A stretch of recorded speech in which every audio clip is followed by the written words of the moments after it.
Well, happy Thanksgiving, everybody. We're having a wonderful Thanksgiving, and it's been nothing but issues all morning for me, because race cars. I drove the Mustang to the house last night to kind of get used to the car and whatnot. It was dry, and it looks like it looks like today's our last day before it really starts becoming wet. Well, I drove it back to my shop so I can swap it out with my daily. I forgot all my keys at the house, so I'm trying to get to my family function. Well, then I was driving down the freeway, and all of a sudden I started smelling some gear oil, and it's making a lot of clunking noise. And what it came out to be is the rear diff. I thought it was a transmission, so I was limping it into parking lots, stuff like that. Nope, it's rear diff. It's smoking. So, did you figure it out? Yeah, I need some new gear oil. It ran completely dry. Where was it leaking from? The seal or the cover? Well, I don't know. Probably. I mean, by the looks of the fuel pump, this looks like just buildup. Like, who knows? Is there any teeth missing? There's teeth that are just like really dull. Misshapen. They got real hot. I think we caught it at a good time. Yeah. I still think we probably should work some magic in there, but yeah. It's gonna need all new everything. If you look at the ring gear. Yeah, you can see it in there. And the pinion. Look at the pinion there. That seems a little sloppy. I think we blew out a seal or a bearing. Yeah, the pinion bearing there is probably gone. But who knows how long? Just a complete lack of maintenance. Look how dry it is in there. Yeah, there ain't a Up in the spickle of the spider gears. Yeah. There ain't a spickle of oil on it. No. Now, is this my fault? No. This is just like, you'd think you'd see a puddle on the floor, if it was leaking that bad, but it's like whoever must have put it together didn't put enough gear oil in it. I don't know. It is leaking something. Oh, that's that fuel line. Yeah. I mean, it's not like it's coming out the ends. The wheels aren't dirty inside. At least we know the axle seals are still in place. I don't know. It's a mystery where all that gear oil went. If it ever had any. It's all over 270 probably. See, it made a bunch of racket coming down the road, and that's when I thought it was the transmission. Yeah. So I kept floating it through 4th and 5th, and thinking it was more neutral at that point, just trying to get it coasting where I was, but look at that. There's nothing left.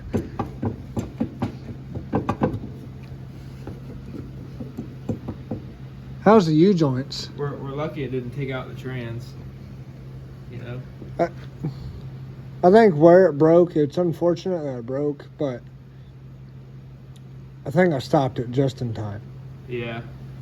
we put it in a perfect spot to pick it up. Yeah. It was out of place and out of mind. But we didn't destroy nothing outside of obviously fucking finding a drain plug that didn't seal.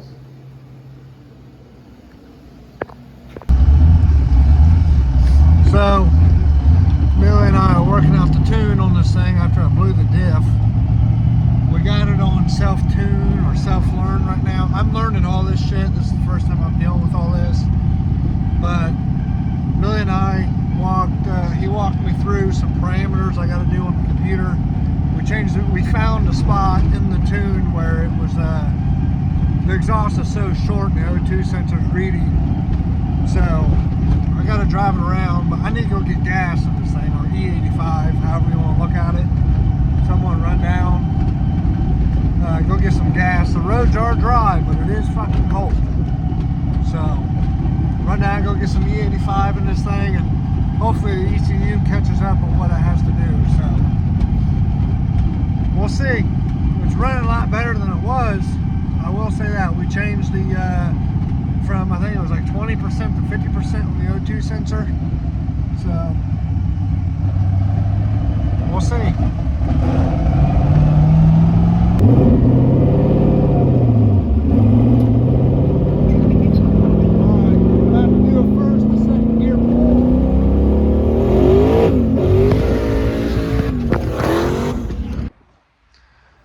right toe fungus.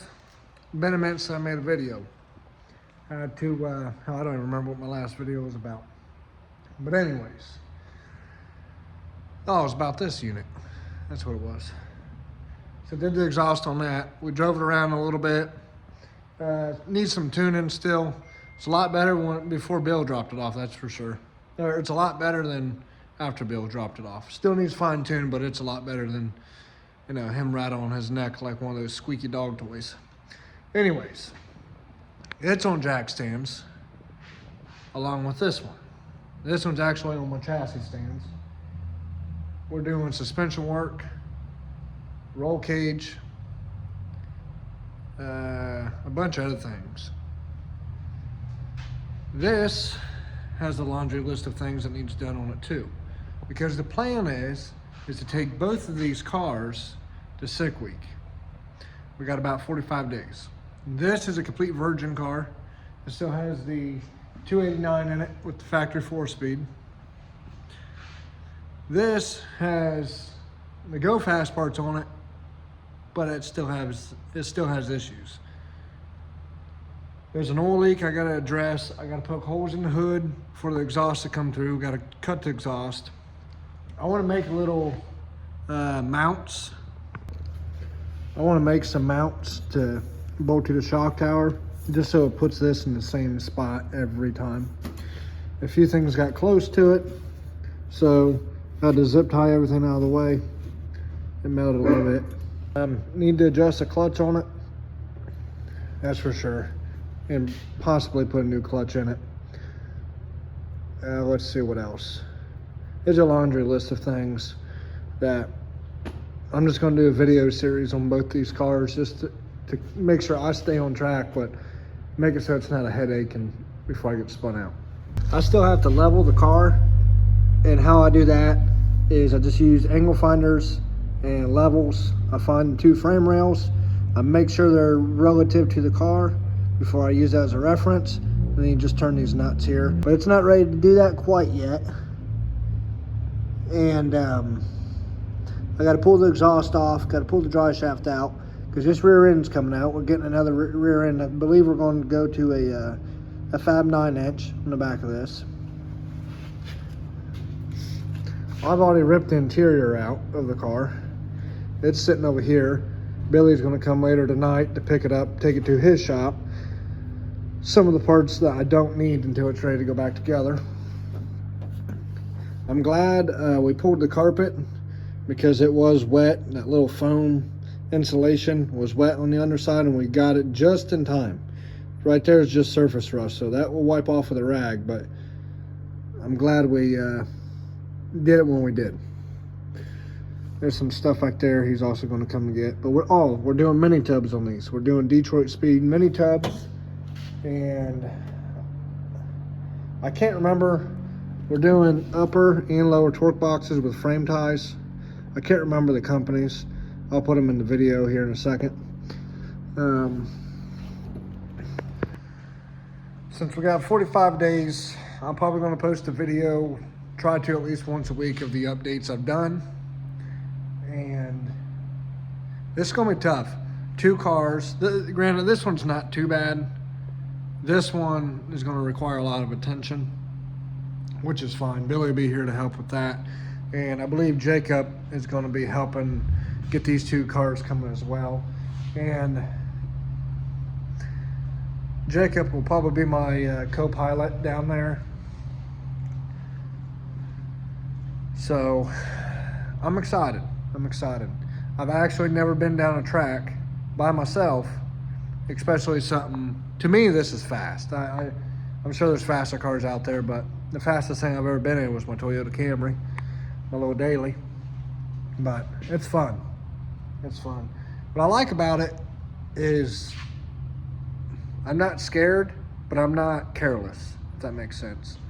So anyways, I'm waiting for Jacob to get here. I mean, shit, he'll be late to his own funeral. So pulling this rear end was no easy task. It really fought all the way Once he gets here, through. we'll pull the rear It's like I'm end in a out court of it. battle with something. We'll pull the dry shaft. What I off. didn't show in this video, Actually get well, I don't to think I level show the it all, car. is I actually had to want cut rear end the out leaf spring bolts Before with the a level Sawzall, car. and that was kind of a pain to get in there just because the jack stands and But the Sawzall was just too big. But I did manage to grab it and get it cut out. It took way longer than I needed to, but sometimes that's just what you have to do Pee Wee in order to accomplish getting something out. Just think outside the box and you'll figure it out. Nothing's impossible. Oh, hell. The neighborhood guy. What's his name? The neighborhood. I can't think of his name. Finding it. No, that's a movie, damn it. I don't remember. It's the neighbor guy. Welcome to the neighborhood. We're going to be doing those two things on these cars. Okay. I'll get back to you in a little while.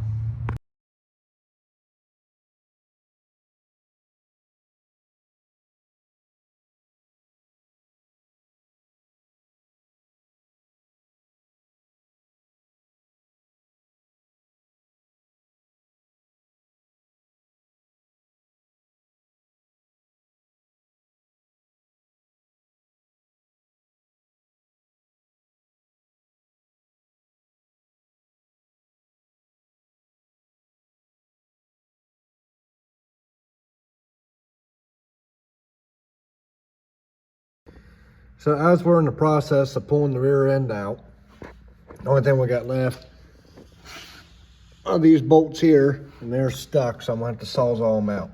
But anyways, sometimes you're gonna come across a car that looks promising, but you didn't realize how much work is involved.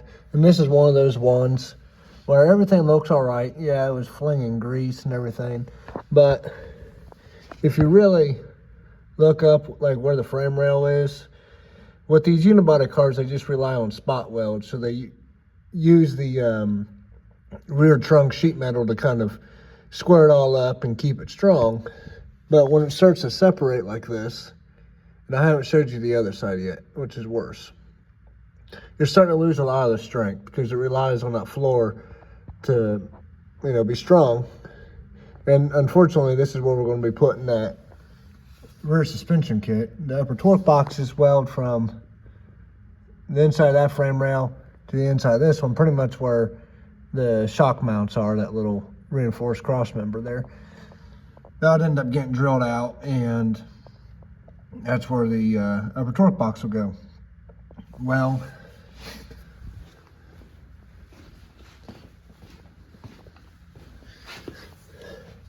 and here's the other side. Everything's rusting, but as you can see, it is completely separated here, and that's no good. And applying an X amount of horsepower, really any amount, it seems, unless you're going to go a complete 6-cylinder auto car, but with a stick shift and a high horsepower motor, you're going to rip that away almost within a couple passes. I mean, it's not going to take long, unfortunately. And sometimes you come across that, and we're not giving up on the car. It was just a big hurdle that we found. So Billy's going to be coming over here after a bit, and we're going to discuss what route we want to do. I think we're just going to go with aftermarket frame rails. I think we're going to cut all that out anyways. They give us a fresh start, basically. And we're going to reinforce the upper side. See, the upper frame rail runs on the bottom side of this trunk pan here. So what we might end up doing is add the rear down tubes from the 850 cert, but also add some reinforcement bars to where we think there's needed in order to I kind of want to design it in such a way that it's not relying on the floor at all. If so, just very minimum. Obviously use what we can to keep it strong and light, but we have to reinforce it with some sort of tubes. I don't know how I want to do that yet, but I think that's the thought process, because we're going to be cutting half the floor out anyways just for the mini tubs. So I'm hoping there's going to be enough material that we can reattach to. But this is also one of those deals you don't want to just start hacking away without a game plan. If you don't have a game plan, you're going to end up running yourself in circles. You're going to look like a tabletop. We don't want that. So I still need to get this rear end out. But before I do anything fancy, I want to get confirmation on stuff without spending too much time, doing it, regardless that rear end's coming out. But now on the black car, we went over it a little bit and we found two major things. Is we thought the synchronizers were starting to go out on the transmission here. And then, because it used to grind a little bit going in the third, but now it was doing it almost all the gears besides first and fifth. And I think we figured out why that was happening. How it stayed in place, I have no idea.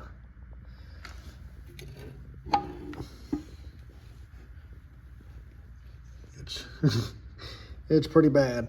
And I think what happened is the fling gear on the starter came off. You can kind of see where it started, and then it just got cut on the pressure plate and just drug it all the way around till it exited out here. But we are replacing the bell housing. We're going to go ahead and put new clutch, new pressure plate. And I'm gonna take the flywheel. I'm gonna take that to A1 and have Mark turn it down for us. These are the Detroit Speed new frame rails. That's going to kick it out and stuff away.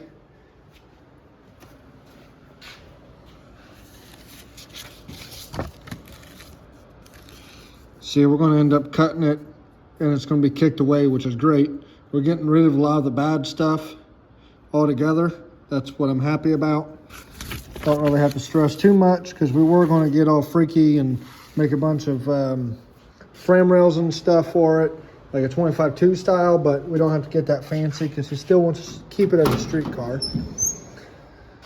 It's going to get an 850 cert cage. Okay, got the rear end out. It was kind of a bitch. We had to get all freaky and shit and cut the leaf spring bolts on both sides of it with the Sawzall so it can drop out because some bitches were stuck. But anyways, so we've had a bunch of ideas that what we wanted to do with this thing before we had the rear end out, just kind of game planning, but I think we figured out what we want. So a lot of this stuff here needs to come out. It's rusted. Someone got a little excited and just started adding stuff to it to try to save the frame, but we're not going to let that go. A lot of that's actually going to get cut out, I believe, for the lower torque boxes. I need to figure that out still. A lot of this is getting cut out, the outer side, a little bit of the inner. A lot of this is getting cut out all the way through here for the Detroit mini tubs. And so we'll really be able to save a lot of this. Then as I put it back together, we can really make it stronger than what it was. Most definitely. I'll be able to get in there with some of my magic tips and get all freaky. Because a lot of this stuff is getting cut out for that AJ kit, for the upper torque boxes. Like I said, I got to see how the lowers go on still, but I'm pretty sure we got to get rid of this. If not, I'll make it out of 2x3 rectangle tubing just for this little bit to go up to the Detroit stuff, and we'll make it work. So I'm happy about that. It's still a lot of work. I got to do a lot of spot weld drilling and stuff like that, but definitely doing a lot better than what we were.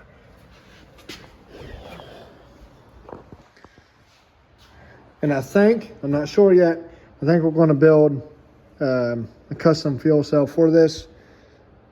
That's still on the table, but it's like Tommy's Falcon where it just bolts up and it just sits in there and bolts around the lip. So not that bad of an idea. Unfortunately, the silver car is not going to be able to make it 6 week, considering there's a bunch of hurdles that we didn't actually see initially, which is okay. He has a different plan for what he's taking down there. But I'm definitely excited to actually get both these cars done. This Mustang is going to be a really nice car. once it's done. Both of them actually, but I'm more referring to the silver one.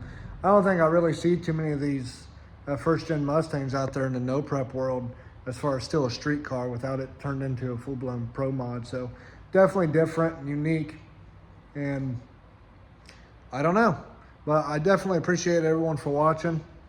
I'm enjoying this YouTube journey. It is stressful from time to time trying to orchestrate the work here, film, edit, all that stuff, but trying the best I can and trying to make it all work. But thanks for watching, and just make sure you like and subscribe so we can continue the journey.